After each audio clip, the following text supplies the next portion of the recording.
Hey guys, I'm Dave Trull and welcome to the Trull Gallery.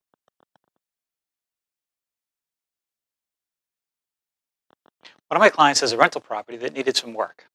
One of the projects was to replace the kitchen counter that had some water damage. They wanted to keep the price reasonable, so that kind of ruled out the fancy stone and all that stuff. And I was actually surprised to find out that I could actually manufacture from scratch a kitchen counter for less money than it would be to buy a prefab counter and install that, at least for the space I was working on. So with that said, I picked up the materials and built the counter. Let's take a look and see how that went. I started by gathering the materials I needed for this project. 2 sheets of 3/4 inch 4x8 MDF, 2 sheets of 4x8 laminate, and 2 quarts of contact cement. Since I don't have a truck, yet, I had the big box store toss the MDF on their panel saw and rip them down to 25¼ inches by 8 feet. That's the depth of the countertops I was replacing, and that would fit in my car. I'll use the cutoff of these sheets for the back support pieces. Back at the shop, I ripped down the stock for the backsplash and bottom supports.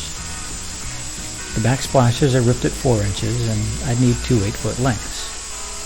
MDF is incredibly heavy and awkward on a small table saw. I started by ripping the stock at 8½ inches, and then coming back to ripping that into 2 4-inch pieces. This way I'd have more control and I could get cleaner cuts. The strips for the bottom were ripped at 3 inches, just to give the countertop some extra strength. I ripped the large pieces oversized again, and then went back and ripped that piece down to the size I needed. While I was still at the shop, I decided to prep the laminate as well. And this can be tricky with a table saw, and especially a small one, but you don't need to be super accurate. I started by adding a secondary fence to my saw so that the laminate wouldn't slip under the gap between the table and the rip fence. Next, I ripped the large sections I needed for the face of the countertops.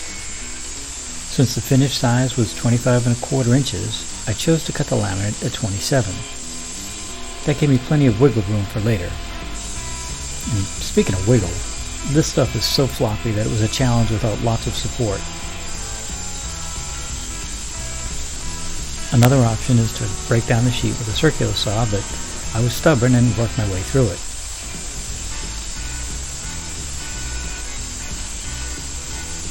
Once the large sheets were done, I ripped some strips for the face of the backsplash, again leaving myself some room to work. These were cut at 5 inches to cover a 4-inch piece. I did the same thing for the edges of the countertops. 1.5 material get 2.5-inch laminate strips, and finally the strips for the edges of the 3/4-inch backsplash got 2-inch strips of laminate. All of these oversized cuts will make sense once the glue-up comes out.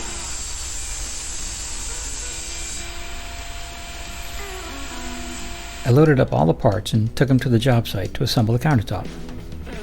I took measurements from the existing top and figured out the best layout for the parts I had.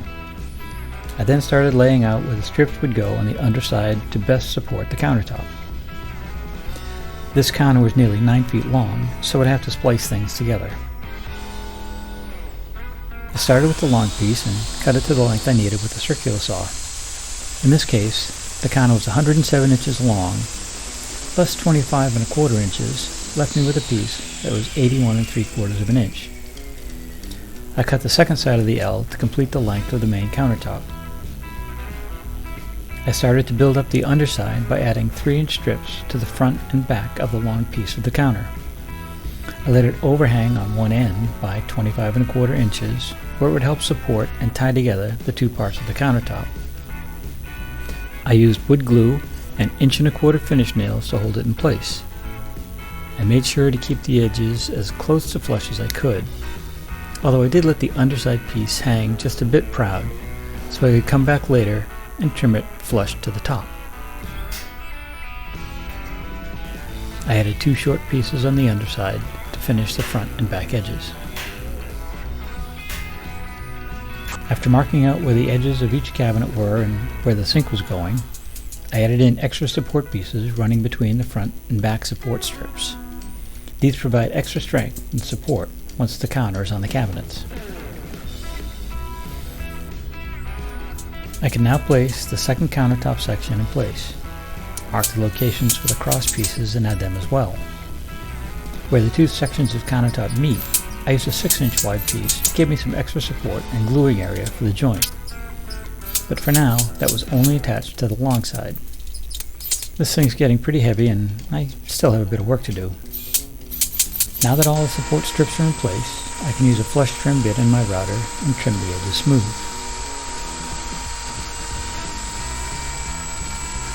I can now mark and cut the strips of laminate for each piece. On the wider pieces, I use my circular saw and a straight edge, again leaving an extra inch or two on each part. The narrower strips were easy to cut on my miter saw. It's finally time to attach the laminate to the MDF, and for that I use contact cement. I chose to apply the side strips first, the edge strips second, and the face strips last. The order isn't super important, it's just a matter of which edge will show the laminate joint a little bit more. Since I had all sizes of material to work with, I chose a 3-inch foam roller and just dipped it straight in the can. It can be a bit messy, so a drop cloth is a good idea. Oh, and this stuff has a serious stink to it, so either work outside like I did or make sure you have plenty of ventilation. I covered each piece of MDF and laminate with a fair amount of contact cement and let them dry for 15 to 20 minutes. After the cement was dry, I came back and applied a second coat to each piece, letting that dry for 15 to 20 minutes also.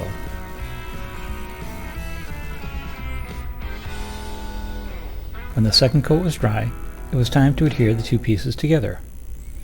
Now here's the thing about contact cement. When the two pieces make contact, they're pretty much cemented together, immediately. So take some time and precautions, or you can easily ruin your piece quickly. Now you can see why I cut all my laminate oversized. I can line it up close, but still have plenty of room for error. I also use sticks to keep the two pieces separated until I'm ready to press them down.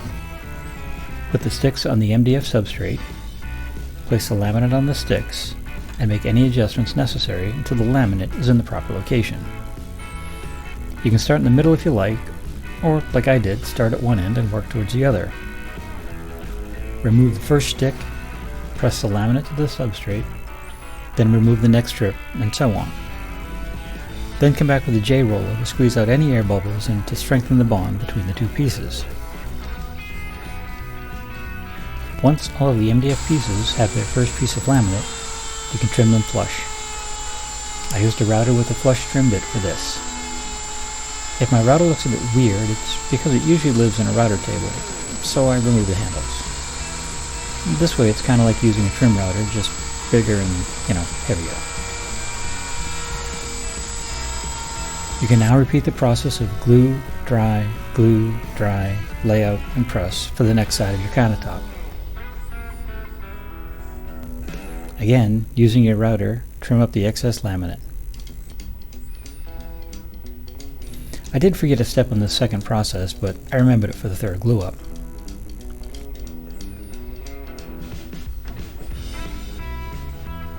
Before adding contact cement, I ran a piece of painter's tape across all of the edges that have already been laminated. This helps with two things. First, it keeps the excess glue from getting all over your clean edge, and second, it helps prevent the bearing on the flush trim bit from marring the completed surfaces. Once that was in place, it was glue, wait, and press.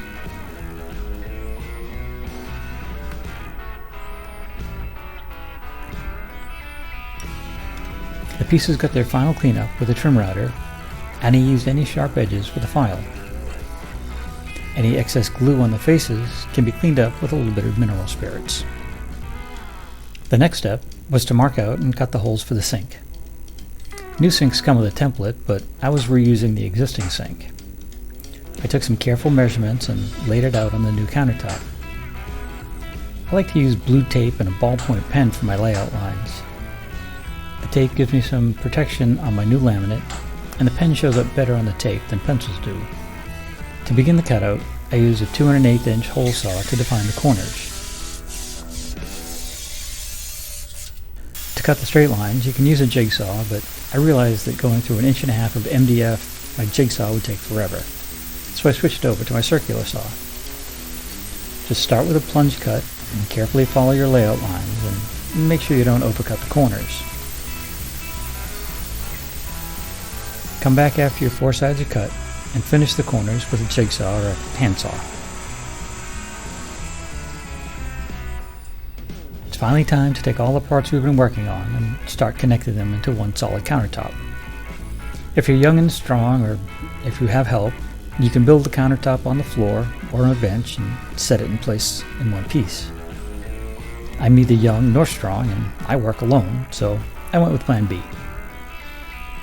I set the long piece of the countertop on the cabinets, added glue to the support strips, and placed the second piece on top of the first. Now, ideally you could use clamps to pull them together or countertop connector bolts, but I got lucky and the 2 pieces sat very snugly together. And rather than nail the 2 parts together, I used 1¼ inch washer head screws to connect them. Once the counter was connected, I could attach it to the cabinets. Most cabinets come with corner brackets that let you screw up into the countertop to secure the 2 together. These cabinets are a bit old and I had to fabricate a few replacement corner blocks, but they serve the same purpose. Here I used 1½ inch washer head screws and screwed up from the underside of the cabinet corner blocks up into the 2 layers of my new countertop. The key here is to use screws that are long enough to grab, but not so long that they come through the new top.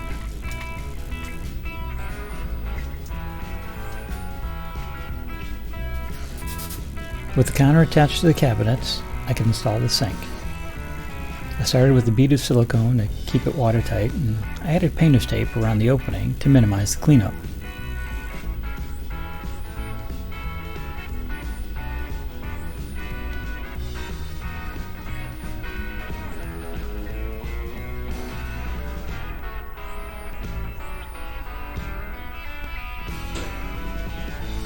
Once the sink was in place, I used 6 sink connectors to lock it in place in the opening.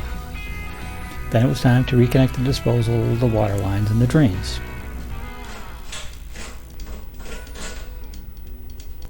Before adding the backsplash, I took time to seal the joint between the 2 countertops with caulk. I also sealed the gap between the countertops and the wall.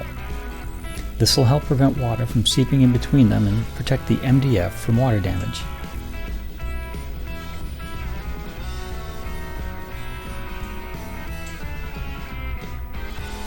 I let that set overnight, but that's mostly because I had the time.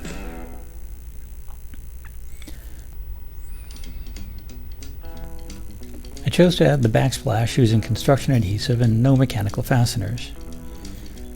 While this may take a little more time, I've always done it like this, and you don't have to worry about a stray fastener messing up your hard work. I started by cutting one of the sides of the backsplash to length. Next, I cut braces to clamp to the far side of the countertop. The last part was the spring clamps, or the short pieces of stock to go between the braces and the backsplash. Make sure that they're a bit longer than the gap so they can apply some pressure. Once you've got everything prepared, run a few beads of construction adhesive on the back of the backsplash. Place the backsplash in position and add your spring clamps, pressing it against the wall. I also added a few spring clamps between the upper cabinets and the backsplash to help press it down tight. Let this dry overnight and repeat the process for the second backsplash. After letting the second side dry overnight, I came back and caulked the seam between the counter and the backsplash, the corner of the backsplash, and the backsplash and the wall, sealing the whole unit. Just wipe off any excess caulk with damp fingers and a paper towel. Once everything was cleaned up, I could slide it in the new fridge and the dishwasher. The stove should arrive soon.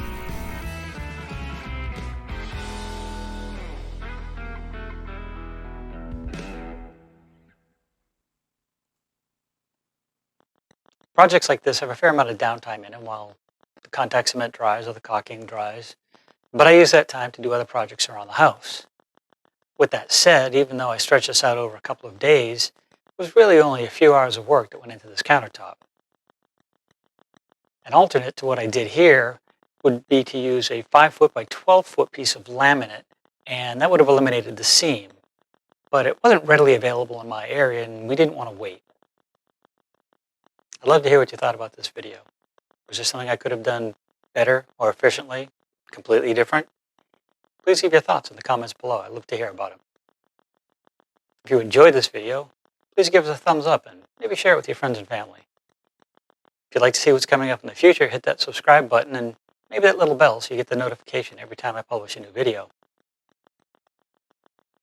For now, stay safe, have a great day. We'll see you soon.